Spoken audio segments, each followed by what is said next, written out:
Hello दोस्तों।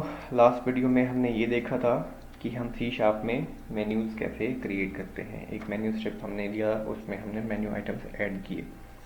वहाँ पर हमने मेन्यू आइटम्स स्टैटिकली बनाए थे, वन बाय वन हमने ऐड किया था प्रोग्राम में। अब एक कंडीशन सोचिए कि एक डिपार्टमेंट है, उस डिपार्टमेंट में दो लोग हैं और एक को हमें राइट्स देने हैं जो कि फाइल मेन्यू एक्सेस कर सके, और एडिट मेन्यू एक्सेस कर सके, व्यू मेन्यू को एक्सेस कर सके। और दूसरे यूज़र को हमें राइट्स देना है कि वो सिर्फ व्यू मेन्यू को एक्सेस कर सके।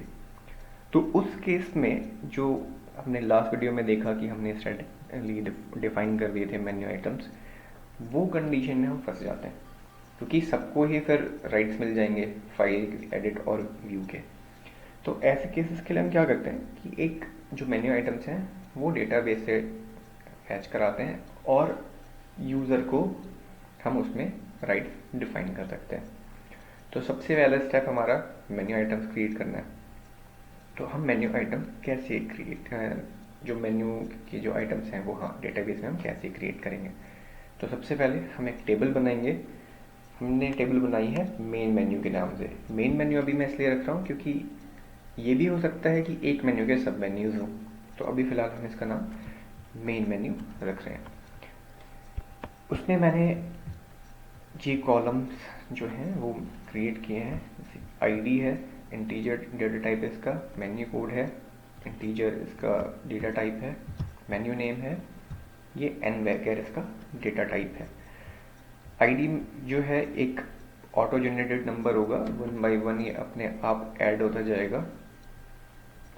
एज एक्टिव का डेटा टाइप बिट है, बाय डिफ़ॉल्ट ये वन है। One means true and zero means false, कि वो मेन्यू आइटम एनेबल रहेगा या डिसेबल रहेगा ये हम आगे देखेंगे। ये इसको कि जब हम क्वेरी राइट करेंगे तो वहाँ पर इसका यूज़ हमें पता लगेगा, क्योंकि ऐसा भी हो सकता है कि हमें कोई मेन्यू आइटम बाद में डिसेबल करना पड़े, तो हमें डेटाबेस में आके वैल्यूज़ डिलीट नहीं करनी पड़ेंगी। हम सिर्फ इस फ्लैग को चेंज करेंगे, ट्रू से फॉल्स कर देंगे और वहाँ पर डिसेबल हो जाएगा। देन क्रिएटेड डेट है, जब भी मैं कोई मेन्यू आइटम इसमें ऐड करूँगा, एक कॉलम में वैल्यू इंसर्ट कर रहा हूँ, तो उस टाइम पे जो भी टाइम स्टैम्प होगा वो अपने आप बाय डिफ़ॉल्ट इस कॉलम में ऐड हो जाएगा। 3 कॉन्स्ट्रेंट्स हैं। आईडी को मैंने प्राइमरी की लिया हुआ है, इसमें 3 कीज़ हैं ये मेरी। और एक कॉन्स्टेंट यहाँ पर है कि मेन्यू कोड जो है वो मेरा यूनिक रहेगा और मेन्यू नेम है वो भी मेरा यूनिक रहेगा।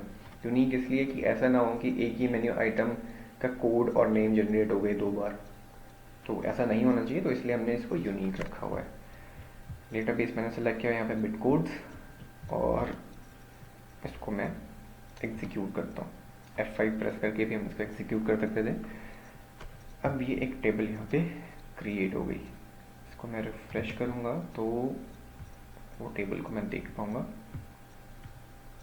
ये अब इस टेबल में कोई वैल्यू नहीं है। फ्रॉम मेन मेन्यू एग्जीक्यूट, कोई वैल्यू नहीं है। अब हम इसमें वैल्यूज़ ऐड करते हैं। Menu code file is active, true, created in default ले लेगा वो 2। देन एडिट 5 और यहाँ पे व्यू से पहले मैं M% लगा देता हूँ।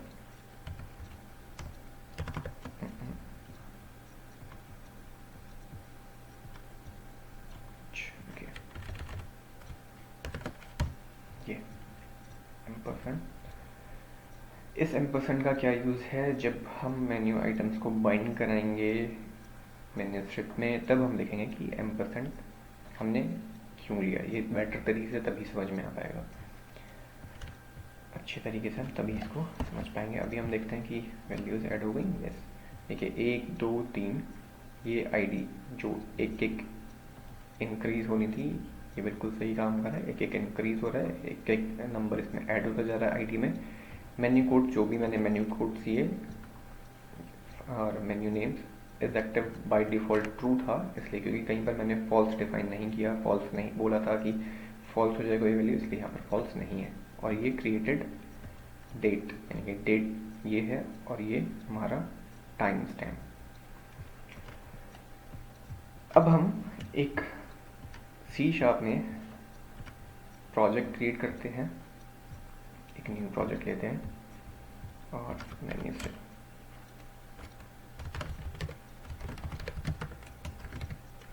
With DB। Okay,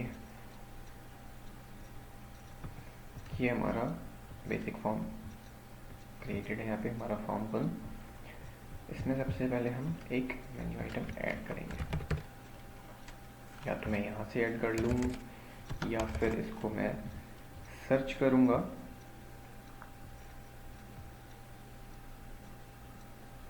menu and tool bar में मेन्यू स्ट्रिप, ये मेरा मेन्यू स्ट्रिप ऐड हो गया। इसको मैं डॉक कर सकता हूँ, लेफ्ट हो, राइट हो या बॉटम हो, जहाँ पर भी मैं इसको ले जाना चाहूँ मैं इसको ले जा सकता हूँ। ये राइट में आ गया। अभी हम इसको टॉप पे रखते हैं। अब हम इसमें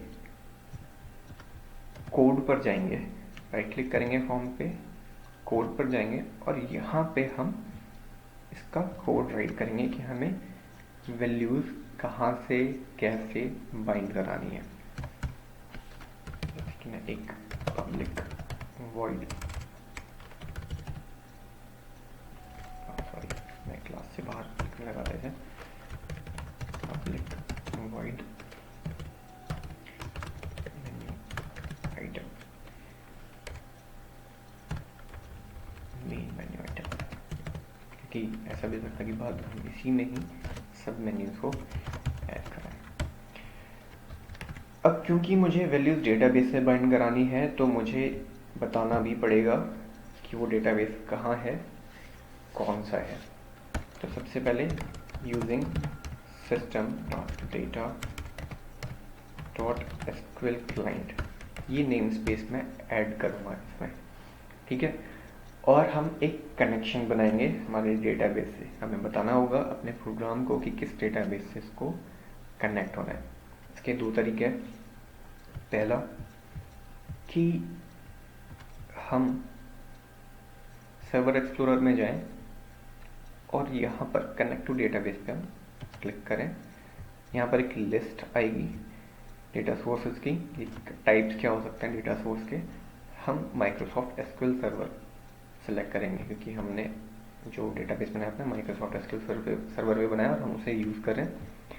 एंड कंटिन्यू।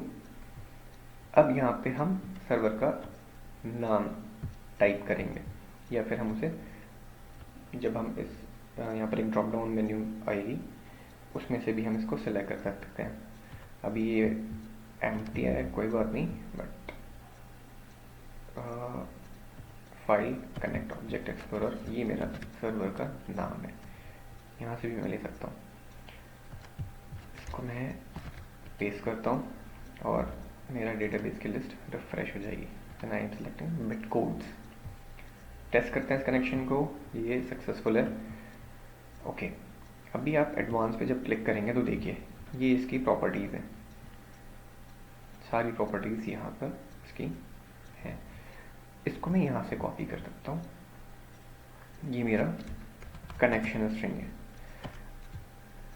और यहाँ से जब मैं ओके करूँगा तो ये मेरा कनेक्शन यहाँ पे डेटाबेस का ऐड हो जाएगा। बट मैं प्रीफर करता हूँ कि यहाँ पर मैं कनेक्शन स्ट्रिंग्स डिफाइन करूँ। वो कनेक्शन स्ट्रिंग्स कैसे डिफाइन करना है वो हम नेक्स्ट वीडियो में देखेंगे। तब तक के लिए बाय।